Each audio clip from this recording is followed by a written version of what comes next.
যদি সম্পদে না কুনায় মরণের আগে নিয়ত করবা আল্লাহ যেন তোমার ঘুমের ঘরে রহমতের নবীকে তোমার স্বপ্নে দেখা দেয়। ও আব্বুজি, যেই মক্কাতে এত শান্তি, মদিনাতে এত প্রশান্তি, আপনারা বলেন ওই মক্কা মদিনা আমরা সবাই যাওয়ার দরকার আছে না নাই?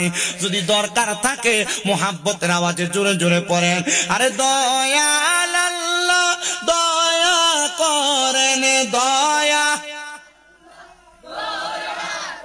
রেনে নসিবি করেন মদিনা।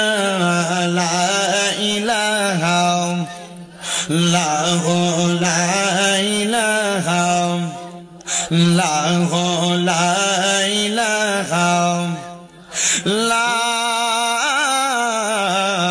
ইলাহা ইল্লাল্লাহু মুহাম্মাদুর রাসূলুল্লাহ সাল্লাল্লাহু আলাইহি ওয়াসাল্লাম। জবান খুলে উচ্চ কণ্ঠে জোরে জোরে পড়ি আলহামদুলিল্লাহ। মুজ্জসদের মুহতারাম, এই নওগাঁ জেলার অন্তর্গত বাচারি গ্রামের নতুন ঈদগাহ মাঠে দ্বিতীয় বিশাল তাফসীরের মাহফিলের তিনি সম্মানিত দ্বিতীয় বক্তা হিসেবে মূল্যবান তকরির করেছেন মাওলানা জাহিদুল ইসলাম জিহাদি সাহেব।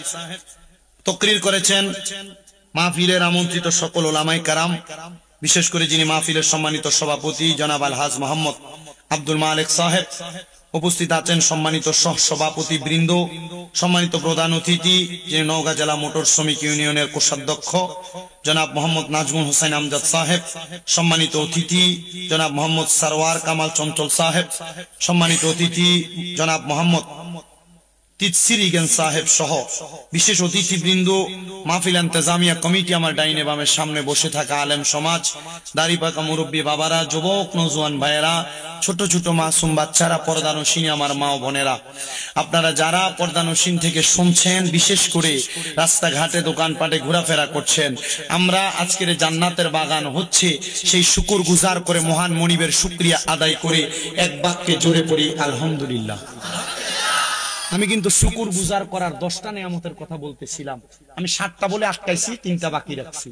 আপনাদেরকে শুকুর গুজার করানোর জন্য যখন আলহামদুলিল্লাহর কথা বললাম, অনেকে জোরে বললেন, অনেকে আস্তে বললেন, আর অনেকে হুজুরের দিকে তাকায় আছেন।